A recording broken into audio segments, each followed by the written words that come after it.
Uh, Good morning, students.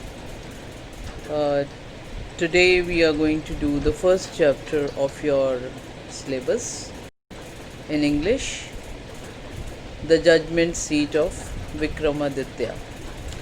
This story is written by Sister Nivedita. She has described what India was in the ancient times.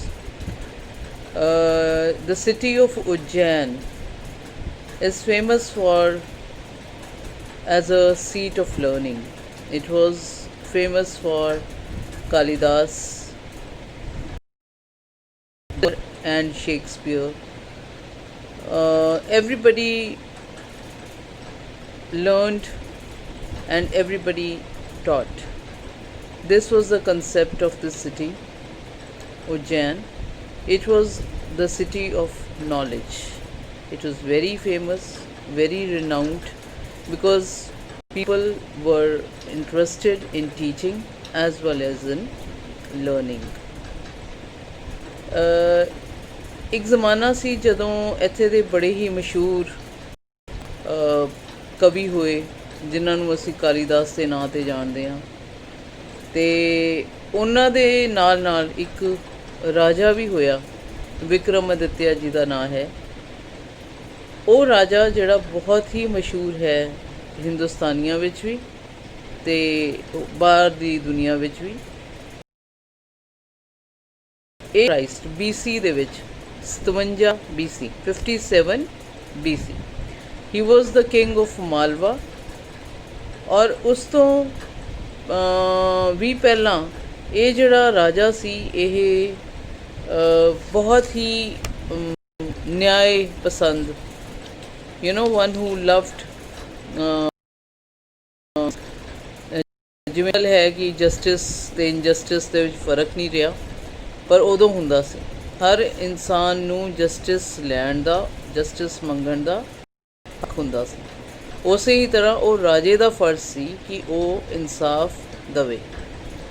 ਅਤੇ ਇਹ ਜਿਹੜਾ ਉਜੈਨ ਦਾ ਰਾਜਾ ਸੀ ਵਿਕਰਮਾਦਿੱਤਿਆ, ਇਹ ਆਪਣੀ ਇਸੇ ਹੀ ਖੂਬੀ ਲਈ ਮਸ਼ਹੂਰ ਸੀ, ਕਿਉਂਕਿ he was called the king who loved to be just. ਮਤਲਬ ਉਸ ਦੇ ਕੋਲੋਂ ਤੁਸੀਂ ਕਦੇ ਵੀ ਉਹ ਨਹੀਂ ਸੀ ਰੱਖ ਸਕਦੇ ਕਿ ਕਿਸੇ ਨਾਲ ਵੀ ਕੋਈ ਨਾਇਨਸਾਫੀ ਜਾਂ ਬੇਇਨਸਾਫੀ ਹੋਏਗੀ। ਹੀ ਵਾਜ਼ ਦੀ greatest just king of India, ਅਤੇ ਕਦੇ ਵੀ ਕੋਈ ਉਸ ਨੂੰ ਧੋਖਾ ਨਹੀਂ ਦੇ ਸਕਿਆ।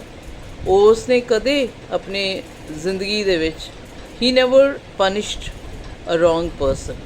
ਕਦੇ ਉਹਨੇ ਕਿਸੇ ਗਲਤ ਬੰਦੇ ਦਾ ਨਾਲ ਨੂੰ ਸਜ਼ਾ ਨਹੀਂ ਦਿੱਤੀ।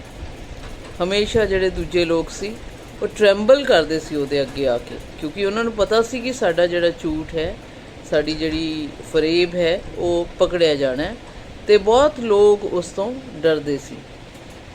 ਜਿਹੜੇ ਕਲਪ੍ਰਿਟ ਹੁੰਦੇ ਸੀ, ਚੋਰ ਹੁੰਦੇ ਸੀ, ਉਸ ਦੇ ਅੱਗੇ ਨਹੀਂ ਸੀ ਜਾਂਦੇ, ਕਿਉਂਕਿ ਉਹਨਾਂ ਨੂੰ ਆਪਣੇ ਰਾਜੇ ਦਾ ਪਤਾ ਸੀ ਕਿ ਇਸ ਨੇ ਸਾਨੂੰ ਪਕੜ ਲੈਣਾ ਹੈ। ਅਤੇ ਇਸ ਕਰਕੇ ਬਹੁਤ ਸਾਲ ਤੱਕ, ਈਵਨ ਆਫਟਰ ਹਿਸ ਡੈਥ, ਜਦੋਂ ਵਿਕਰਮਾਦਿੱਤਿਆ ਡਾਈਡ, ਉਸ ਤੋਂ ਬਾਅਦ ਵੀ ਐਵਰੀਬਡੀ ਰਿਮੈਂਬਰਡ ਐਂਡ ਪ੍ਰੋਨਾਊਂਸਡ। ਜਦੋਂ ਵੀ ਕੋਈ ਅੱਛਾ ਇਨਸਾਫ ਕਰਦਾ ਕੋਈ ਵੀ ਜੱਜ, ਤਾਂ ਲੋਕ ਕਹਿੰਦੇ ਕਿ ਇਹ ਬੰਦਾ ਉਸ ਦੇ ਥਰੋਨ 'ਤੇ ਬੈਠਿਆ ਹੋਏਗਾ, ਵਿਕਰਮਾਦਿੱਤਿਆ ਦੇ ਥਰੋਨ 'ਤੇ ਬੈਠਾ ਹੋਏਗਾ, ਤਾਂ ਹੀ ਇਹਨੇ ਇੰਨਾ ਅੱਛਾ ਜਸਟ ਜਾਂ ਇਨਸਾਫ ਕੀਤਾ ਹੈ। ਉਜੈਨ ਦੇ ਵਿੱਚ ਬਹੁਤ ਸਾਰੇ ਰੂਇਨਸ ਨੇ। ਰੂਇਨਸ ਕੀ ਹੁੰਦੀਆਂ ਨੇ? ਜਿਹੜੀਆਂ ਜਗ੍ਹਾ 'ਤੇ ਖੰਡਰ ਬਣ ਜਾਂਦਾ ਹੈ। ਕੋਈ ਇਮਾਰਤ ਹੁੰਦੀ ਹੈ, ਪਹਿਲਾਂ ਉਹ ਗਿਰ ਜਾਂਦੀ ਹੈ, ਹੌਲੀ ਹੌਲੀ ਸਾਲੋ ਸਾਲ ਉਸ 'ਤੇ ਮਿੱਟੀ ਉਗਦੀ ਰਹਿੰਦੀ ਹੈ, ਦਰਖਤ ਉਗਦੇ ਰਹਿੰਦੇ ਨੇ, ਘਾਹ ਉਗਦਾ ਰਹਿੰਦਾ ਹੈ, ਉਹ ਖੰਡਰਾਤ ਜਾਂ ਖੰਡਰ ਬਣ ਜਾਂਦੇ ਨੇ। ਉਹਨਾਂ ਨੂੰ ਰੂਇਨਸ ਕਹਿੰਦੇ ਨੇ, RUINS। ਰੂਇਨਸ ਉਹ ਹੁੰਦੀਆਂ ਨੇ। ਉਜੈਨ ਸ਼ਹਿਰ ਦੇ ਬਾਹਰ ਅੱਜ ਦੀ ਤਾਰੀਖ ਦੇ ਵਿੱਚ ਵੀ ਉਸ ਦੇ ਬਾਹਰ ਉਸ ਦੇ ਮਹਿਲ ਦੇ ਖੰਡਰ ਸਾਨੂੰ ਨਜ਼ਰ ਆਉਂਦੇ ਨੇ। ਇਹ ਕਹਿੰਦਾ ਜਿਹੜੀ ਤੁਹਾਨੂੰ ਮੈਂ ਕਹਾਣੀ ਸਿਸਟਰ ਨਿਵੇਦਿਤਾ ਸਾਨੂੰ ਸੁਣਾਉਣ ਜਾ ਰਹੀ ਹੈ, ਇਹ ਬੜੀ ਦੇਰ ਪਹਿਲਾਂ ਹੋਈ ਹੈ। ਇਟ ਹੈਪਨਡ ਮੈਨੀ years back। ਇਸ ਸਟੋਰੀ ਦੇ ਵਿੱਚ ਆਪਾਂ ਨੂੰ ਇਹ ਉਜੈਨ ਜਿਹੜਾ ਹੈ ਅੱਜ ਦਾ ਉਜੈਨ ਉਹ ਨਜ਼ਰ ਆਏਗਾ। ਉਸ ਦੇ ਵਿੱਚ ਬਹੁਤ ਖੰਡਰ ਨੇ, ਬੜੀਆਂ ਸਾਰੀਆਂ ਇਮਾਰਤਾਂ ਨੇ ਜਿਹੜੀਆਂ ਟੁੱਟ ਚੁੱਕੀਆਂ ਨੇ, ਗਿਰ ਚੁੱਕੀਆਂ ਨੇ।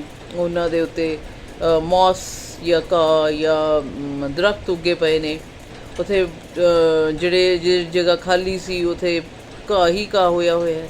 ਔਰ ਉੱਥੇ ਲੋਕ ਸਾਰੇ ਨੇ ਜਿਹੜੇ ਸਾਨੂੰ ਆਦਤ ਹੈ ਹਰ ਚੀਜ਼ ਨੂੰ ਭੁੱਲ ਜਾਣ ਦੀ। ਲੋਕ ਨੇ ਜਿਹੜੇ ਉਹ ਭੁੱਲ ਗਏ ਨੇ ਕਿ ਉੱਥੇ ਉਸ ਕਿਸੇ ਜ਼ਮਾਨੇ ਵਿੱਚ ਉਜੈਨ ਦੇ ਵਿੱਚ ਇੱਕ ਬਹੁਤ ਹੀ ਵਧੀਆ ਰਾਜਾ ਰਹਿੰਦਾ ਹੁੰਦਾ ਸੀ ਜਿਸ ਦਾ ਨਾਂ ਸੀ ਵਿਕਰਮਾਦਿੱਤਿਆ। ਕਹਿੰਦਾ ਉਹ ਜਿਹੜੇ ਲੋਕ ਨੇ ਆਲੇ ਦੁਆਲੇ ਦੇ ਪਿੰਡਾਂ ਦੇ, ਉਜੈਨ ਦੇ, ਹੋਰ ਜਗ੍ਹਾ ਦੇ, ਸਭਨਾਂ ਨੂੰ ਉਸ ਵਿਕਰਮਾਦਿੱਤਿਆ ਦੀ ਹੁਣ ਯਾਦ ਨਹੀਂ ਹੈ, ਭੁੱਲ ਚੁੱਕੇ ਨੇ। ਰੋਜ਼ ਸਵੇਰੇ ਆਪਣਾ ਕੰਮ ਕਰਦੇ ਨੇ, ਉੱਠਦੇ ਨੇ ਸਵੇਰੇ। ਜਿਹੜੇ ਸ਼ੈਪਰਡਸ ਨੇ, ਸ਼ੈਪਰਡ ਕੌਣ ਹੁੰਦੇ ਨੇ? ਜਿਹੜੇ ਲੋਕ ਜਿਹੜੇ ਡੰਗਰ ਨੇ ਜਿਹਨੂੰ ਅਸੀਂ ਕਹਿੰਦੇ ਚੌਣਾ, ਉਸ ਨੂੰ ਘਾਹ ਨੂੰ ਚਰਾਉਣ ਦੇ ਲਈ ਪਿੰਡ ਤੋਂ ਬਾਹਰ ਲੈ ਕੇ ਜਾਂਦੇ ਨੇ, ਉਹਨਾਂ ਨੂੰ ਸ਼ੈਪਰਡਸ। ਉਹ ਸ਼ੈਪਰਡਸ ਕਹਿੰਦਾ ਰੋਜ਼ ਸਵੇਰੇ ਜਾਨਵਰਾਂ ਨੂੰ ਲੈ ਕੇ, ਡੰਗਰਾਂ ਨੂੰ ਲੈ ਕੇ ਬਾਹਰ ਜਾਂਦੇ ਨੇ। ਉਸ ਹਰਿਆਲੀ ਦੇ ਵਿੱਚ ਜਿੱਥੇ ਘਾਹ ਉੱਗਿਆ ਹੁੰਦਾ, ਉਹ ਉਹੀ ਖੰਡਰ ਨੇ ਜਿੱਥੇ ਉਹਦਾ ਪੈਲੇਸ ਸੀਗਾ, ਉਸ ਰਾਜੇ ਦਾ ਪੈਲੇਸ ਸੀ, ਉੱਥੇ ਜਾਂਦੇ ਸੀ।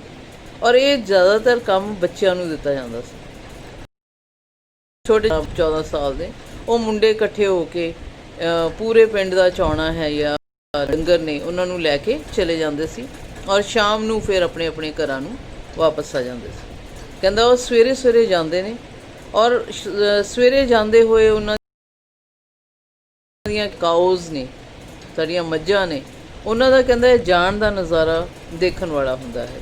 ਇਹ ਸਿਸਟਰ ਨਿਵੇਦਿਤਾ ਜਦੋਂ ਕਹਾਣੀ ਸੁਣਾ ਰਹੀ ਹੈ ਤਾਂ ਉਹ ਇਹ ਦੱਸਦੀ ਹੈ, ਕਹਿੰਦੀ ਉਹਨਾਂ ਦੀਆਂ ਸੋਹਣੀਆਂ ਹੁੰਦੀਆਂ ਨੇ ਉਹ ਕਾਊਜ਼ ਦੀਆਂ ਆਈਜ਼, ਬਹੁਤ ਮੋਟੀਆਂ ਮੋਟੀਆਂ, ਬਹੁਤ ਹੀ ਸੋਹਣੀਆਂ। ਉਹ ਨਾ ਹੀ ਵਾਈਲਡ ਐਨੀਮਲਸ ਨੇ, ਨਾ ਹੀ ਡਰਦੀਆਂ ਨੇ, ਟਿਮਿਡ ਵੀ ਨਹੀਂ ਹੈ। ਅਤੇ ਕਹਿੰਦਾ ਸਾਡੇ ਕਿ ਅਸੀਂ ਆਪਣੇ ਜਾਨਵਰਾਂ ਨੂੰ ਬਹੁਤ ਸੰਭਾਲ ਕੇ ਰੱਖਦੇ ਹਾਂ, ਉਹਨਾਂ ਦੀ ਪੂਜਾ ਵੀ ਕਰਦੇ ਹਾਂ, ਚਾਹੇ ਉਹ ਗਊ ਹੈ, ਚਾਹੇ ਉਹ ਕੋਈ ਹੋਰ ਜਾਨਵਰ ਹੈ ਜਿਹੜਾ ਵੀ ਦੁੱਧ ਦਿੰਦਾ ਹੈ ਜਾਂ ਸਾਡੀ ਸੇਵਾ ਕਰਦੇ ਹਾਂ। ਕਹਿੰਦਾ ਅਸੀਂ ਉਹਨਾਂ ਨੂੰ ਬਹੁਤ ਪਿਆਰ ਕਰਦੇ ਹਾਂ। ਸਵੇਰੇ ਸਵੇਰੇ ਛੋਟੀ ਛੋਟੀਆਂ ਕੁੜੀਆਂ ਆਉਂਦੀਆਂ ਨੇ ਪਿੰਡਾਂ 'ਚੋਂ, ਪਿੰਡ ਦੇ ਵਿੱਚੋਂ, ਉਹਨਾਂ ਦੀ ਪੂਜਾ ਵੀ ਕਰਦੀਆਂ ਨੇ, ਉਹਨਾਂ ਨੂੰ ਖਾਣ ਨੂੰ ਵੀ ਦਿੰਦੀਆਂ ਨੇ, ਗਲੇ 'ਚ ਹਾਰ ਵੀ ਪਾਉਂਦੀਆਂ ਨੇ, ਨੈਕਲੈਸ ਪਾਉਂਦੀਆਂ ਨੇ ਫੁੱਲਾਂ ਦਾ। ਅਤੇ ਉਹਨਾਂ ਨੂੰ ਕੋਈ ਨਾ ਕੋਈ ਉਹਨਾਂ ਨੂੰ ਸਵਾਦ ਚੀਜ਼ਾਂ, ਆਟੇ ਦੇ ਪੇੜੇ ਜਾਂ ਰੋਟੀ ਜਾਂ ਚੌਲ, ਕੁਛ ਵੀ ਇਹੋ ਜਿਹਾ ਉਹਨਾਂ ਨੂੰ ਖਾਣ ਨੂੰ ਦਿੱਤਾ ਜਾਂਦਾ ਹੈ ਤਾਂ ਕਿ ਕਿਉਂਕਿ ਉਹ ਵੀ ਇੱਕ ਉਸ ਪਰਿਵਾਰ ਦਾ ਹਿੱਸਾ ਨੇ। ਜਿੰਨੇ ਵੀ ਐਨੀਮਲਸ ਨੇ they are a part in villages as well where people keep them as pets. ਅਤੇ ਇਸੇ ਤਰ੍ਹਾਂ ਕਹਿੰਦੇ ਸਾਡੇ ਜਿਹੜੇ ਡੌਗਸ ਐਂਡ ਕੈਟਸ ਨੇ ਉਹ ਵੀ ਨੇ। ਕਹਿੰਦੇ ਸਾਡੇ ਜਿਹੜਾ ਦੇਸ਼ ਹੈ, ਹਿੰਦੁਸਤਾਨ ਹੈ ਜਾਂ ਇੰਡੀਆ ਹੈ, ਜਾਂ ਉਹਨਾਂ ਦੇ ਵਿੱਚ ਕਹਿੰਦਾ ਅਸੀਂ ਪੂਜਦੇ ਵੀ ਹਾਂ, ਇਹਨਾਂ ਨੂੰ ਸੰਭਾਲਦੇ ਵੀ ਹਾਂ ਔਰ ਇਹਨਾਂ ਨੂੰ ਬਹੁਤ ਪਿਆਰ ਨਾਲ ਰੱਖਦੇ ਵੀ ਹਾਂ। ਅਸੀਂ ਉਹਨਾਂ ਨੂੰ ਕਹਿੰਦਾ ਪਿੰਡ ਦੇ ਵਿੱਚੋਂ ਸਵੇਰੇ ਸਵੇਰੇ ਜਿਹੜੇ ਚਰਵਾਹੇ ਨੇ ਉਹ ਚਰਵਾਉਣ ਦੇ ਲਈ ਲੈ ਜਾਂਦੇ ਨੇ ਔਰ ਉਹ ਸ਼ਾਮ ਨੂੰ ਵਾਪਸ ਆਉਂਦੇ ਨੇ। ਕਹਿੰਦਾ ਜਦੋਂ ਉਹ ਸਵੇਰੇ ਲਿਜਾਂਦੇ ਨੇ ਤਾਂ ਸਵੇਰੇ ਇੱਕ ਆਵਾਜ਼ ਮਾਰਦੇ ਨੇ, ਸਾਰੇ ਜਾਨਵਰ ਜਦੋਂ ਆਪਣੇ ਆਪ ਤੁਰ ਪੈਂਦੇ ਨੇ। ਇੱਕ ਉਹਨਾਂ ਦੇ ਅੱਗੇ ਹੋ ਜਾਂਦਾ ਹੈ ਸਾਰੇ ਚੌਣੇ ਦੇ ਔਰ ਇੱਕ ਉਸੇ ਪਿੱਛੇ ਹੋ ਜਾਂਦਾ ਹੈ। ਇਸ ਤਰ੍ਹਾਂ ਉਹ ਲਿਜਾਂਦੇ ਉਹਨਾਂ ਨੂੰ ਉਹਨਾਂ ਰੂਇਨਸ ਤੱਕ, ਉਹਨਾਂ ਜਗ੍ਹਾ ਤੱਕ ਲੈ ਜਾਂਦੇ ਨੇ ਜਿੱਥੇ ਉਹਨਾਂ ਨੂੰ ਲਿਜਾ ਕੇ ਛੱਡ ਦਿੱਤਾ ਜਾਂਦਾ ਹੈ। ਬੱਚੇ ਆਪਣਾ ਖੇਡਣ ਲੱਗ ਜਾਂਦੇ ਨੇ, ਉਹ ਚਰਵਾਹੇ, ਔਰ ਜਿਹੜੇ ਜਾਨਵਰ ਨੇ ਉਹ ਬੈਠ ਜਾਂਦੇ ਨੇ ਜਾਂ ਘਾਹ ਖਾ ਲੈਂਦੇ ਨੇ, ਚਰਦੇ ਰਹਿੰਦੇ ਨੇ। ਕਹਿੰਦਾ ਇਹ ਜ਼ਿੰਦਗੀ ਹੈ ਸ਼ੈਪਰਡਸ ਦੀ। ਉਹ ਸ਼ੈਪਰਡਸ ਜਿਹੜੇ ਇਸ ਤਰ੍ਹਾਂ ਪਾਲਦੇ ਨੇ ਜਾਨਵਰਾਂ ਨੂੰ। ਕਹਿੰਦਾ ਇੱਕ ਦਿਨ ਉਹਨਾਂ ਨੂੰ ਉਹੀ ਰੂਇਨਸ ਦੇ ਵਿੱਚ ਇੱਕ ਪਲੇਗਰਾਊਂਡ ਮਿਲ ਗਿਆ, ਪਲੇਗਰਾਊਂਡ ਜਿੱਥੇ ਖੇਡਣ ਦੀ ਥਾਂ ਹੈ। ਉਹ ਪਲੇਗਰਾਊਂਡ ਦੇ ਵਿੱਚ ਕਹਿੰਦਾ ਬੜਾ ਮਜ਼ਾ ਆਇਆ। ਜਿਹੜਾ ਗਰਾਊਂਡ ਸੀ ਉਹ ਬਹੁਤ ਸੋਹਣਾ ਹਰੇ ਘਾਹ ਨਾਲ ਭਰਿਆ ਹੋਇਆ ਸੀ ਅਤੇ ਇੱਕ ਉਸ ਦੇ ਕੋਣੇ ਦੇ ਉੱਪਰ ਇੱਕ ਛੋਟਾ ਜਿਹਾ ਪੱਥਰ ਸੀ। ਉਸ ਪੱਥਰ ਦੇ ਉੱਪਰ ਉਹ ਇੱਕ ਮੁੰਡਾ, ਛੋਟਾ ਜਿਹਾ ਮੁੰਡਾ, ਉਸ ਦੇ ਉੱਪਰ ਚੜ੍ਹ ਕੇ ਬੈਠ ਗਿਆ। ਕਹਿੰਦਾ ਉਹ ਇੱਦਾਂ ਲੱਗਦਾ ਸੀ ਜਿਵੇਂ ਕੋਈ ਨਾ ਕਿਸੇ ਨੇ ਕੋਈ ਥਰੋਨ ਜਾਂ ਕੋਈ ਬੜਾ ਹੀ ਸੋਹਣੀ ਚੀਜ਼ ਰੱਖੀ ਹੋਵੇ ਜਿਸ ਦੇ ਉੱਪਰ ਤੁਸੀਂ ਬੈਠ ਕੇ ਜਿਵੇਂ ਕੋਈ ਰਾਜਾ ਬੈਠਾ ਹੋਵੇ। When that shepherd sat on that throne, he change, ਉਸ ਦੇ ਵਿੱਚ ਇੱਕ ਬਦਲਾਵ ਆ ਗਿਆ। ਉਹ ਬਦਲਾਵ ਕੀ ਸੀ? ਸੀਰੀਅਸ ਹੋ ਗਿਆ, ਉਹ ਜ਼ਿਆਦਾ ਸੋਚਣ ਲੱਗ ਗਿਆ, ਗੱਲਾਂ ਕਰਨ ਲੱਗ ਗਿਆ। ਕਹਿੰਦਾ ਹੋਇਆ ਕਿ ਉਹ ਬੱਚਿਆਂ ਨੇ ਸਟੋਰੀਜ਼, ਉਹ ਸਟੋਰੀਜ਼ ਕੀ ਸੀਗੀਆਂ? ਆਪਾਂ ਦੋ ਜਣੇ ਲੜ ਪਏ, ਆਪਣਾ ਇਹ ਲੜਾਈ ਹੈ, ਆਪਾਂ ਉਸ ਮੁੰਡੇ ਕੋਲ and this started these stories started going to the villages also। ਪਹਿਲਾਂ ਉਹ ਬੱਚੇ ਖੇਡਦੇ ਸੀ, ਇਹ ਗੇਮ ਬਣ ਗਈ ਉਹਨਾਂ ਦੀ ਕਿ ਉਹ ਇਸ ਤਰ੍ਹਾਂ ਕਹਾਣੀਆਂ ਬਣਾਉਂਦੇ, ਲੜਾਈਆਂ ਝਗੜੇ ਬਣਾਉਂਦੇ, ਉਹਦੇ ਕੋਲ ਮੁੰਡੇ ਕੋਲ ਲੈ ਕੇ ਆਉਂਦੇ, ਫਿਰ ਉਹ ਫੈਸਲਾ ਕਰਦਾ। ਅਤੇ ਉਹ ਫੈਸਲੇ ਬਹੁਤ ਸੋਹਣੇ ਕਰਦਾ, ਬੜੇ ਹੀ ਸੋਹਣੇ ਫੈਸਲੇ ਕਰਦਾ। ਓਨੀ ਦੇਰ ਹੀ ਕਰਦਾ ਦੇਰ ਉਸ ਸਟੋਨ ਦੇ ਉੱਪਰ ਬੈਠਾ ਹੁੰਦਾ। ਜਦੋਂ ਨੀਚੇ ਉਤਰ ਆਉਂਦਾ ਤਾਂ ਉਹ ਹਜੇ ਹੀ ਫਿਰ ਉਹ ਮੁੰਡਾ ਛੋਟੀ ਜਿਹਾ ਸ਼ਰਾਰਤੀ ਜਿਹਾ ਉਹ ਜਿਹਾ ਦੁਬਾਰਾ ਜਾਂਦਾ। ਠੀਕ ਹੈ। ਅਤੇ ਉਹ ਜਦੋਂ ਕੀ ਹੁੰਦਾ, ਜਦੋਂ ਉਹ ਉੱਥੇ ਬੈਠਾ ਹੁੰਦਾ, ਜਿਹੜੀ ਇਹ ਲੜਾਈ ਲੈ ਕੇ ਆਉਂਦੇ, ਉਸ ਦਾ ਉਹ ਬੜਾ ਹੀ ਸੋਹਣਾ ਫੈਸਲਾ ਕਰਦਾ। ਅਤੇ ਇੱਕ ਇਹ ਕਹਾਣੀ ਜਿਹੜੀ ਸੀ ਦੂਰ ਦੂਰ ਤੱਕ ਫੈਲ ਗਈ। ਸਾਰੇ ਪਿੰਡਾਂ ਵਾਲੇ, ਉਹਨਾਂ ਨੂੰ ਵੀ ਪਤਾ ਲੱਗ ਗਿਆ ਕਿ ਇਸ ਤਰ੍ਹਾਂ ਹੁੰਦਾ ਹੈ। ਉਹ ਬੱਚਾ ਹੈ ਜਿਹੜਾ ਉਹ ਇਸ ਤਰ੍ਹਾਂ ਫੈਸਲੇ ਕਰਦਾ ਹੈ। ਅਤੇ ਇਹ ਆਪਣੀਆਂ ਜਿਹੜੀਆਂ ਲੜਾਈ ਝਗੜੇ ਸੀ, ਘਰ ਝਗੜੇ, ਨੇਬਰਸ ਦੇ ਨਾਲ, ਗੁਆਂਢੀਆਂ ਨਾਲ ਝਗੜਾ, ਕਿਸੇ ਦੀ ਜ਼ਮੀਨ ਦਾ ਰੌਲਾ, ਉਹ ਸਾਰੇ ਝਗੜੇ ਲੈ ਕੇ ਆ ਕੇ ਉਹਦੇ ਅੱਗੇ ਉਹਨੂੰ ਸੁਣਾਉਣ ਲੱਗ ਗਏ। ਜਦੋਂ ਬੱਚਾ ਉੱਪਰ ਬੈਠ ਜਾਂਦਾ ਉਸ ਥਰੋਨ ਦੇ ਉੱਪਰ, ਤਾਂ ਉਹ ਜਦੋਂ ਉਹ ਕਹਾਣੀ ਸੁਣਦਾ, ਫਿਰ ਉਹ ਉਸ ਦਾ ਫੈਸਲਾ ਕਰਦਾ। ਔਰ ਉਹ ਫੈਸਲਾ ਸਾਰਿਆਂ ਨੂੰ ਮਨਜ਼ੂਰ ਹੁੰਦਾ, ਕਿਉਂਕਿ ਉਹ ਬੜਾ ਅੱਛਾ ਫੈਸਲਾ ਹੁੰਦਾ। ਇਸ ਤਰ੍ਹਾਂ ਹੁੰਦੇ ਹੁੰਦੇ ਹੁੰਦੇ ਹੁੰਦੇ ਇਹ ਸਾਰੀ ਕਹਾਣੀਆਂ ਦੀ ਗੱਲ ਜਿਹੜਾ ਉੱਥੇ ਦਾ ਰਾਜਾ ਸੀ, ਉਜੈਨ ਦਾ ਰਾਜਾ ਸੀ, ਉਸ ਦੇ ਕੋਲ ਪਹੁੰਚ ਗਈ।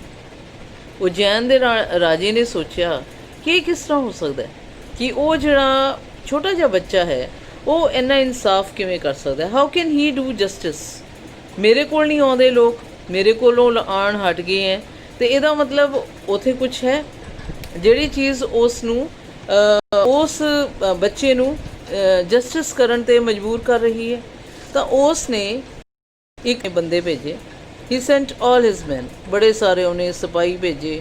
ਉਹਨਾਂ ਨੇ ਉਹਨਾਂ ਬੱਚਿਆਂ ਨੂੰ ਉੱਥੋਂ ਭਜਾ ਦਿੱਤਾ, ਔਰ ਉਹ ਸਾਰਾ ਜਿਹੜਾ ਘਾਹ ਸੀ ਉਹਨੂੰ ਪੱਟਣਾ ਸ਼ੁਰੂ ਕਰ ਲਿਆ। ਉਹਨੂੰ ਕਹਾੜੀਆਂ ਦੇ ਨਾਲ ਦਰਖਤ ਵੱਢ ਦਿੱਤੇ, ਕਹੀ ਲੈ ਕੇ ਸਾਰਾ ਘਾਹ ਵੱਢ ਦਿੱਤਾ। ਉਹ ਜਿਹੜੇ ਆਲੇ ਦੁਆਲੇ ਦੀਵਾਰਾਂ ਸੀ ਉਹ ਤੋੜ ਦਿੱਤੀਆਂ, ਇਹ ਲੱਭਣ ਦੇ ਲਈ ਕਿ ਉੱਥੇ ਕੀ ਚੀਜ਼ ਹੈ ਜਿਸ 'ਤੇ ਉਹ ਬੱਚਾ ਬੈਠ ਕੇ ਇਨਸਾਫ ਕਰਦਾ ਹੈ। ਔਰ ਕੀ ਹੋਇਆ, ਉਹਨਾਂ ਨੂੰ ਇੱਕ ਉਹਦੇ ਵਿੱਚ ਵੱਡਾ ਸਾਰਾ ਕਾਲੇ ਰੰਗ ਦਾ ਪੱਥਰ ਮਿਲਿਆ। ਉਹ ਪੱਥਰ ਬਹੁਤ ਹੀ ਸੋਹਣਾ ਸੀ, ਬਲੈਕ ਕਲਰ ਦਾ ਪੱਥਰ ਸੀ। ਔਰ ਪੱਥਰ ਦੇ ਨੀਚੇ ਬਹੁਤ ਸਾਰੇ ਐਂਜਲਸ ਬਣੇ ਹੋਏ ਸੀ। ਐਂਜਲਸ ਕੀ ਹੁੰਦੇ ਨੇ? ਫਰਿਸ਼ਤੇ, ਫਰਿਸ਼ਤੇ ਬਣੇ ਹੋਏ ਸੀ। ਉਹ ਫਰਿਸ਼ਤੇ ਜਿਹੜੇ ਸੀਗੇ ਉਹ ਕਿੰਨੇ ਸੀਗੇ? 25 ਫਰਿਸ਼ਤੇ, ਜਿਹੜੇ ਉਸ ਮਾਰਬਲ ਨੂੰ, ਕਾਲੇ ਰੰਗ ਦੇ ਸਟੋਨ ਨੂੰ ਆਪਣੇ ਮੋਢਿਆਂ ਦੇ ਉੱਪਰ ਚੁੱਕ ਕੇ ਬੈਠੇ ਹੋਏ ਸੀ। ਉਹ ਜਿਹੜਾ ਜਦੋਂ ਰਾਜੇ ਨੂੰ ਪਤਾ ਲੱਗਿਆ ਤਾਂ ਉਸ ਨੇ ਉਹ ਪੱਥਰ ਨੂੰ ਉੱਥੋਂ ਕਢਵਾ ਲਿਆ ਔਰ ਉਸ ਪੱਥਰ ਨੂੰ ਆਪਣੇ ਮਹਿਲ ਦੇ ਵਿੱਚ ਮੰਗਵਾ ਲਿਆ। ਹੁਣ ਜਦੋਂ ਉਹ ਸਾਰਾ ਕੁਝ ਹੋ ਗਿਆ, ਉੱਥੋਂ ਬੱਚੇ ਵਿਚਾਰੇ ਦੁਖੀ ਹੋ ਕੇ ਭਜਾ ਦਿੱਤੇ ਗਏ। ਉਹ ਪੱਥਰ ਉਹਨੇ ਉੱਥੇ ਚੁਕਵਾ ਲਿਆਂਦਾ, ਤਾਂ ਉਹ ਸਿਟੀ ਦੇ ਵਿੱਚ ਜਦੋਂ ਆਇਆ ਤਾਂ ਸਾਰੇ ਲੋਕ ਉਸ ਨੂੰ ਦੇਖਣ, ਉਸ ਦੇ ਮਹਿਲ ਦੇ ਵਿੱਚ ਉਸ ਪੱਥਰ ਨੂੰ ਦੇਖਣ ਆਏ। ਸਾਰਿਆਂ ਨੂੰ ਰਾਜੇ ਨੇ ਕਿਹਾ ਕਿ ਸਾਰੇ ਜਣੇ 3 ਦਿਨ 3 days ਆਪਾਂ ਪ੍ਰੇਅਰ ਕਰਨੀ ਹੈ, ਪੂਜਾ ਪਾਠ ਕਰਨਾ ਹੈ ਔਰ ਫਾਸਟਿੰਗ, ਵਰਤ ਰੱਖਣਾ ਹੈ, ਕਿਸੇ ਨੇ ਕੁਝ ਨਹੀਂ ਖਾਣਾ। ਚੌਥੇ ਦਿਨ ਆਪਾਂ ਇਸ ਨੂੰ ਆਪਣੇ ਜਿਹੜਾ ਹਾਲ ਹੈ ਉਸ 'ਤੇ ਇਸਟੈਬਲਿਸ਼ ਕਰਾਂਗੇ ਔਰ ਉਸ ਹਾਲ ਦੇ ਵਿੱਚ ਬੈਠ ਕੇ ਇਸ ਦੇ ਉੱਪਰ ਰਾਜਾ ਲੋਕਾਂ ਦਾ ਇਨਸਾਫ ਕਰੇਗਾ। ਠੀਕ ਹੈ। ਅਤੇ ਜਦੋਂ ਕੀ ਹੋਇਆ, ਉਹ 3 ਦਿਨ ਗੁਜ਼ਰ ਗਏ। ਚੌਥੇ ਦਿਨ ਸਾਰੀ ਦੁਨੀਆ, ਸਾਰੀ ਪਬਲਿਕ ਆ ਗਈ ਰਾਜੇ ਨੂੰ ਦੇਖਣ ਕਿ ਰਾਜਾ ਹੁਣ ਇਸ 'ਤੇ ਬੈਠੇਗਾ। ਰਾਜਾ ਵੀ ਆ ਰਿਹਾ ਤੁਰਿਆ, ਸਾਰੇ ਆਲੇ ਦੁਆਲੇ ਬੈਠੇ ਹੋਏ ਨੇ ਪੰਡਤ ਜੀ, ਪਾਠ ਪੂਜਾ ਹੋ ਰਿਹਾ ਹੈ, ਉੱਚੀ ਉੱਚੀ ਹਵਨ ਮੰਤਰ ਪੜ੍ਹੇ ਜਾ ਰਹੇ ਨੇ, ਹਵਨ ਹੋ ਰਿਹਾ ਹੈ, ਉਹ ਸਾਰਾ ਕੁਝ ਹੋ ਰਿਹਾ ਹੈ। ਤਾਂ ਕਹਿੰਦੇ ਜਦੋਂ ਉਹ ਥਰੋਨ ਦੇ ਕੋਲ ਪਹੁੰਚਿਆ, ਉਸ ਜਜਮੈਂਟ ਸੀਟ ਦੇ ਕੋਲ ਪਹੁੰਚਿਆ, ਕਹਿੰਦਾ ਉਹ ਜਿਹੜਾ ਰਾਜਾ ਸੀ ਉਹਨੇ ਮੱਥਾ ਟੇਕਿਆ ਉਸ ਸੀਟ ਨੂੰ, ਔਰ ਉਸ ਤੋਂ ਜਾ ਕੇ ਉਹਦੇ ਕੋਲ ਉਹ ਪੈਰ ਰੱਖਣ ਲੱਗਿਆ। ਜਦੋਂ ਪੈਰ ਰੱਖਣ ਲੱਗਿਆ ਤਾਂ ਜਿਹੜੇ ਇੱਕ ਹੈਗਾ ਉਹਨਾਂ 25 ਐਂਜਲਸ, 25 ਫਰਿਸ਼ਤਿਆਂ ਵਿੱਚੋਂ ਇੱਕ ਐਂਜਲ ਸੀ, ਰੋਕ ਦਿੱਤਾ। ਕਹਿੰਦਾ ਰੁਕ ਜਾ, ਤੂੰ ਇਸ ਦੇ ਉੱਪਰ ਨਹੀਂ ਬੈਠ ਸਕਦਾ। ਤੂੰ ਆਪਣੇ ਆਪ ਨੂੰ ਕੀ ਇਸ ਦੇ ਕਾਬਲ ਸਮਝਦਾ ਹੈ? ਇਸ ਜਜਮੈਂਟ ਸੀਟ ਦੇ ਕੀ ਤੂੰ ਕਾਬਲ ਹੈ? ਇਹ ਵਿਕਰਮਾਦਿੱਤਿਆ ਦੀ ਸੀਟ ਹੈ। ਤੂੰ ਕਹਿੰਦਾ ਮੈਨੂੰ ਇੱਕ ਮੇਰੇ ਇਹ ਸਵਾਲ ਦਾ ਜਵਾਬ ਦੇ। ਅਗਰ ਤੇਰਾ ਜਵਾਬ ਹਾਂ ਹੋਏਗਾ ਤਾਂ ਤੂੰ ਇਸ ਦੇ ਉੱਪਰ ਨਹੀਂ ਬੈਠ ਸਕਦਾ। ਕਹਿੰਦਾ ਕਦੇ ਤੂੰ ਸੋਚਿਆ ਹੈ ਕਿ ਮੈਂ ਦੂਸਰਿਆਂ ਦੀਆਂ ਕਿੰਗਡਮਸ ਨੂੰ, ਦੂਜੇ ਦੀ ਜਿਹੜਾ ਜਗ੍ਹਾ ਹੈ, ਦੂਜੇ ਦਾ ਜਿਹੜਾ ਹੈ, ਉਸ ਦੇ ਉੱਪਰ ਕਬਜ਼ਾ ਕਰ ਲਵਾਂ? ਕੀ ਇਹ ਤੂੰ ਕਦੇ ਸੋਚਿਆ ਹੈ? ਤੇ ਐਂਜਲ ਸੀਗਾ ਉੱਥੇ ਉਹਦੇ ਜਵਾਬ ਦੀ ਉਡੀਕ ਦੇ ਵਿੱਚ ਬੈਠਾ। ਤੇ ਜਦੋਂ ਰਾਜੇ ਨੇ ਉਹ ਸਵਾਲ ਸੁਣਿਆ ਤਾਂ ਰਾਜੇ ਨੇ ਕਿਹਾ ਕਿ ਨਹੀਂ, ਕਿ ਮੈਂ ਤਾਂ ਬਹੁਤ ਵਾਰ ਸੋਚਿਆ ਕਿ ਕਦੇ ਨਾਲ ਦੇ ਰਾਜੇ ਦਾ ਹੜਪ ਲਵਾਂ, ਕਦੇ ਉਹਦੀ ਕਿੰਗਡਮ ਹੜਪ ਲਵਾਂ। ਕਹਿੰਦਾ ਨਹੀਂ, ਮੈਂ ਇਸ 'ਤੇ ਬੈਠਣ ਦੇ ਕਾਬਿਲ ਹਾਂ। ਤਾਂ ਉਹ ਐਂਜਲ ਉਹਨੂੰ ਕਹਿੰਦਾ ਹੈ ਕਿ ਤੂੰ ਇੱਦਾਂ ਕਰ, ਫਿਰ 3 ਦਿਨ ਹੋਰ ਵਰਤ ਰੱਖ, ਚੌਥੇ ਦਿਨ ਆਈ, ਫਿਰ ਆਪਾਂ ਦੇਖਾਂਗੇ, ਫਿਰ ਦੇਖਾਂਗੇ ਕਿ ਤੂੰ ਇਸ 'ਤੇ ਬੈਠ ਸਕਦਾ ਹੈ ਜਾਂ ਨਹੀਂ। ਔਰ ਇਹ ਕਹਿ ਕੇ ਉਹ ਜਿਹੜਾ ਫਰਿਸ਼ਤਾ ਸੀ ਉਹ ਉੜ ਗਿਆ, ਉਸ ਪੱਥਰ ਦੇ ਨਾਲੋਂ ਉੱਡ ਗਿਆ। ਵਾਪਸ ਕਿੰਨੇ ਰਹਿ ਗਏ? 24। ਹੁਣ ਜਿਹੜਾ 3 ਦਿਨ ਫਿਰ ਗੁਜ਼ਰੇ, ਸਭ ਨੇ ਪਾਠ ਪੂਜਾ ਕੀਤੀ, ਰੱਖਿਆ, ਤੇ ਜਿਹੜੇ 24 ਹੁਣ ਹੈਗੇ ਨੇ ਉਹਨਾਂ ਨੇ ਜਿਹੜੇ ਐਂਜਲਸ ਹੈ ਉਸ ਕੀ ਹੁੰਦਾ ਸੀਟ ਸੀ ਜਿਹੜੀ, ਉਹਨੂੰ ਲੈ ਕੇ ਬੈਠੇ ਹੋਏ ਨੇ। ਫਿਰ ਆਇਆ ਚੌਥੇ ਦਿਨ, ਫਿਰ ਰਾਜਾ ਆ ਗਿਆ। ਰਾਜਾ ਜਦੋਂ ਫਿਰ ਆਇਆ ਤਾਂ ਅਗਲਾ ਐਂਜਲ ਬੋਲਿਆ, ਉਸਨੇ ਉਹਨੂੰ ਸਵਾਲ ਪੁੱਛਿਆ, ਕਹਿੰਦਾ ਕਿ ਤੂੰ ਕਦੇ ਨਹੀਂ ਸੋਚਿਆ ਕਿ ਮੈਂ ਦੂਸਰਿਆਂ ਦੀਆਂ ਰਿਚਸ, ਜੋ ਉਹਦੇ ਕੋਲ ਹੈ, ਪੈਸਾ, ਹੀਰੇ ਜਵਾਹਰਾਤ, ਹੋਰ ਜੋ ਵੀ ਹੈ, ਸੋਨਾ ਚਾਂਦੀ, ਕੀ ਸੋਚਿਆ ਹੈ ਕਦੇ ਕਿ ਮੈਂ ਦੂਸਰੇ ਦਾ ਸੋਨਾ ਚਾਂਦੀ, ਹੀਰੇ ਜਵਾਹਰਾਤ ਮੇਰੇ ਹੋਣੇ ਚਾਹੀਦੇ ਨੇ, ਉਹਦੇ ਕੋਲ ਨਹੀਂ ਹੋਣੇ ਚਾਹੀਦੇ? ਉਹ ਕਹਿੰਦਾ ਹਾਂ। ਕਹਿੰਦਾ ਮੈਂ ਸੋਚਿਆ ਹੈ। ਰਾਜਾ ਕਹਿੰਦਾ ਤਾਂ ਮੈਂ ਬਹੁਤ ਵਾਰ ਸੋਚਿਆ ਹੈ। ਕਹਿੰਦਾ ਫਿਰ ਤੂੰ ਇਸ ਸੀਟ ਦੇ ਉੱਪਰ ਬੈਠਣ ਦੇ ਲਾਇਕ ਨਹੀਂ ਹੈ। ਉਹ ਐਂਜਲ ਵੀ ਇਹ ਕਹਿ ਕੇ ਉੱਡ ਗਿਆ, ਇਹ ਫਰਿਸ਼ਤਾ ਇਹ ਕਹਿ ਕੇ ਉੱਡ ਗਿਆ ਔਰ ਗਾਇਬ ਹੋ ਗਿਆ ਅਸਮਾਨ ਦੇ ਵਿੱਚ। ਇਸ ਤਰ੍ਹਾਂ ਕੀ ਹੋਇਆ? 4 ਵਾਰ, ਹਰ ਦਿਨ ਬਾਅਦ ਇੱਕ ਫਰਿਸ਼ਤਾ ਉੱਡਦਾ ਗਿਆ। ਜਿੰਨੇ ਉਹ ਫਰਿਸ਼ਤੇ ਸੀ ਉਹ ਉੱਡਦੇ ਗਏ, ਤੇ ਉਹ ਰਾਜਾ ਜਿਹੜਾ ਸੀ ਹਰ 3 ਦਿਨ ਬਾਅਦ ਵਾਪਸ ਆਉਂਦਾ ਗਿਆ। ਇਸ ਤਰ੍ਹਾਂ ਕਿੰਨੇ ਦਿਨ ਹੋ ਗਏ? ਹੁਣ ਕਹਿੰਦਾ 100ਵਾਂ ਦਿਨ ਆ ਗਿਆ। ਲਾਸਟ ਐਂਜਲ ਹੈ ਜਿਹੜਾ ਲਾਸਟ ਫਰਿਸ਼ਤਾ ਹੈ, ਉਹਨੂੰ ਲੈ ਕੇ ਬੈਠਾ ਹੋਇਆ ਪੂਰੀ ਦੀ ਪੂਰੀ ਵੱਡੀ ਸਾਰੀ ਸਲੈਬ ਨੂੰ। ਤੇ ਰਾਜਾ ਬੜਾ ਖੁਸ਼ ਹੈ ਕਿ ਇਹ ਇਕੱਲਾ ਹੁਣ ਕੀ ਕਰ ਲੂਗਾ, ਵੱਧ ਤੋਂ ਵੱਧ ਕੀ ਹੋਏਗਾ, ਇਹ ਵੀ ਉੱਡ ਜਾਏਗਾ। ਤੇ ਜਿਹੜੀ ਮੇਰੀ ਉਹ ਸਲੈਬ ਹੈ ਜਾਂ ਥਰੋਨ ਹੈ ਜਾਂ ਉਹ ਇੰਨਾ ਸੋਹਣਾ ਬਣਿਆ ਹੋਇਆ ਸੀਟ ਹੈ, ਉਹ ਇੱਥੇ ਰਹਿ ਜਾਏਗੀ। ਤੇ ਮੈਂ ਕਹਾਂਗਾ ਚੰਗੇ ਵਾਲਾ, ਇਨਸਾਫ ਪਸੰਦ। ਤੇ ਉਹ ਬੜੀ ਕੌਨਫੀਡੈਂਸ ਦੇ ਕੋਲ ਜਾਂਦਾ, ਤੇ ਉਹ ਜਿਹੜਾ ਲਾਸਟ ਵਾਲਾ ਫਰਿਸ਼ਤਾ ਹੁੰਦਾ ਉਹਨੂੰ ਰੋਕ ਦਿੰਦਾ। ਕਹਿੰਦਾ ਰੁਕ ਜਾ। ਕਹਿੰਦਾ ਕੀ ਤੂੰ ਪਿਓਰ ਹੈ? ਪਿਓਰ ਮੀਨਸ ਦਿਲ ਤੋਂ ਤੇਰਾ ਸਾਫ਼ ਹੈ ਤੇਰਾ ਦਿਲ? ਕਿ ਉਸ ਛੋਟੇ ਬੱਚੇ ਵਰਗਾ ਹੈ ਤੇਰਾ ਦਿਲ, ਜਿਸ ਬੱਚੇ ਤੋਂ ਤੂੰ ਇਹ ਖੋ ਕੇ ਲਿਆਇਆ ਹੈ? ਤਾਂ ਰਾਜਾ ਕਹਿੰਦਾ ਨਹੀਂ। ਉਹਨੇ ਕਿਹਾ ਕਿ ਮੇਰਾ ਦਿਲ ਇਹੋ ਜਿਹਾ ਨਹੀਂ ਹੈ, ਇਸ ਕਰਕੇ ਮੈਂ ਵਰਦੀ ਨਹੀਂ ਹਾਂ, ਇਸ ਕਰਕੇ ਮੈਂ ਇਸ 'ਤੇ ਬੈਠਣ ਦੇ ਕਾਬਲ ਨਹੀਂ ਹੈ। ਇਹਨਾਂ ਸ਼ਬਦਾਂ ਦੇ ਨਾਲ ਹੀ ਉਹ ਜਿਹੜਾ ਫਰਿਸ਼ਤਾ ਸੀ, ਲਾਸਟ ਵਾਲਾ ਫਰਿਸ਼ਤਾ, ਉਹ ਉੱਡ ਗਿਆ। ਉਹ ਉੱਡਦਾ ਹੋਇਆ ਅਸਮਾਨ ਦੇ ਵਿੱਚ ਉਸ ਜਿਹੜੀ ਉਹਨਾਂ ਦੀ ਉਹਦੇ ਕੋਲੋਂ ਮਾਰਬਲ ਦੀ, ਬਲੈਕ ਕਲਰ ਦੇ ਮਾਰਬਲ ਦੀ ਸੀਟ ਸੀ, ਉਹ ਵੀ ਨਾਲ ਹੀ ਲੈ ਗਿਆ, ਉਹ ਵੀ ਨਾਲ ਹੀ ਉਡਾ ਕੇ ਲੈ ਗਿਆ। ਅੱਜ ਤੱਕ ਕਹਿੰਦੇ ਉਹ ਦੁਨੀਆ ਦੇ ਵਿੱਚ ਕਦੇ ਇਸ ਧਰਤੀ ਦੇ ਉੱਪਰ ਦੁਬਾਰਾ ਨਜ਼ਰ ਨਹੀਂ ਆਈ। ਕਹਿੰਦੇ ਜਦੋਂ ਉਹ ਜਿਹੜਾ ਰਾਜਾ ਸੀ ਇਹ ਸੁਣ ਕੇ ਬੇਹੋਸ਼ ਹੋ ਗਿਆ ਕਿ ਮੇਰੀ ਤਾਂ ਉਹ ਸੀਟ ਚਲੀ ਗਈ, ਮੈਂ ਤਾਂ ਸੋਚਿਆ ਸੀ ਕਿ ਮੈਂ ਬਹੁਤ ਅੱਛਾ ਰਾਜਾ, ਇਨਸਾਫ ਕਰਨ ਵਾਲਾ ਰਾਜਾ ਬਣ ਜਾਵਾਂਗਾ। ਕਹਿੰਦਾ ਹੁਣ ਮੈਂ ਕੀ ਕਰਾਂ? ਜਦੋਂ ਉਸ ਅਨਕੌਂਸ਼ੀਅਸ ਸਟੇਟ ਤੋਂ ਬਾਹਰ ਆਇਆ, ਜਦੋਂ ਉਹ ਬੇਹੋਸ਼ੀ 'ਚੋਂ ਬਾਹਰ ਆਇਆ, ਕਹਿੰਦਾ ਉਹਨੂੰ ਇਹ ਗੱਲ ਸਮਝ ਆਈ ਕਿ ਕੋਈ ਵੀ ਚੀਜ਼ ਜਿਹੜੀ ਹੈ, ਜਦੋਂ ਤੱਕ ਤੁਸੀਂ ਇੱਕ ਬੱਚੇ ਵਾਂਗ ਸਾਫ਼ ਪਿਓਰ ਨਹੀਂ ਹੋ, ਜਦੋਂ ਤੱਕ ਤੁਹਾਡੇ ਮਨ ਦੇ ਵਿੱਚ ਬੁਰੀ ਭਾਵਨਾ ਹੈ, ਜਦੋਂ ਤੱਕ ਤੁਹਾਡੇ ਮਨ ਦੇ ਵਿੱਚ ਵੈਰ ਹੈ, ਵਿਰੋਧ ਹੈ, ਉਦੋਂ ਤੱਕ ਤੁਸੀਂ ਇੱਕ ਅੱਛੇ ਇਨਸਾਫ ਪਸੰਦ ਬੰਦਾ, ਰਾਜਾ ਇਨਸਾਨ ਨਹੀਂ ਬਣ ਸਕਦੇ। ਇਨਸਾਫ ਕਰਨ ਦੇ ਲਈ ਤੁਹਾਡਾ ਦਿਲ ਪਿਓਰ ਹੋਣਾ ਚਾਹੀਦਾ ਹੈ, ਉਸ ਛੋਟੇ ਜਿਹੇ ਬੱਚੇ ਦੇ ਵਾਂਗ। ਕਹਿੰਦਾ ਇਹ ਜਦੋਂ ਹੋਇਆ, ਕਹਿੰਦਾ ਇਸ ਦਿਨ ਤੋਂ ਬਾਅਦ, ਕਹਿੰਦਾ ਇਸੇ ਕਰਕੇ ਕਹਿੰਦਾ ਉਹ ਜਿਹੜਾ ਛੋਟਾ ਜਿਹਾ ਬੱਚਾ ਸੀ ਉੱਥੇ ਬੈਠ ਕੇ ਇਨਸਾਫ ਕਰ ਰਿਹਾ ਸੀ ਔਰ ਇੱਕ ਰਾਜਾ ਉਸ 'ਤੇ ਨਹੀਂ ਬੈਠ ਸਕਿਆ। ਸੋ ਇਹ ਤੁਹਾਡੀ ਸਟੋਰੀ ਹੈ ਸਿਸਟਰ ਨਿਵੇਦਿਤਾ ਦੀ ਲਿਖੀ ਹੋਈ। This is your first chapter and ਇਹਦੇ ਵਿੱਚੋਂ ਆਪਾਂ ਬਹੁਤ ਸਾਰੇ ਕੁਐਸਚਨ ਆਨਸਰਸ ਨੇ। ਤੁਸੀਂ ਆਪਣੀਆਂ ਬੁੱਕਸ ਖਰੀਦ ਲਓ ਤਾਂ ਕਿ ਆਪਾਂ ਇਸ ਤੋਂ ਅਗਲੇ ਉਹਦੇ ਵਿੱਚ ਚੱਲੀਏ। ਆਪਾਂ ਨੇ ਇਸ ਤਰ੍ਹਾਂ 4 ਚੈਪਟਰਸ ਕਰਨੇ ਨੇ ਔਰ 2 ਡਰਾਮਾਸ ਕਰਨੇ ਨੇ, ਜਿਸ ਦੇ ਨਾਲ ਇਹ ਆਪਣਾ ਫਸਟ ਸੈਮ ਦਾ ਸਮੈਸਟਰ ਇੱਕ ਸਮੈਸਟਰ ਦਾ ਸਿਲੇਬਸ ਖਤਮ ਹੋ ਜਾਏਗਾ। ਠੀਕ ਹੈ ਬੇਟਾ, ਓਕੇ, ਥੈਂਕ ਯੂ।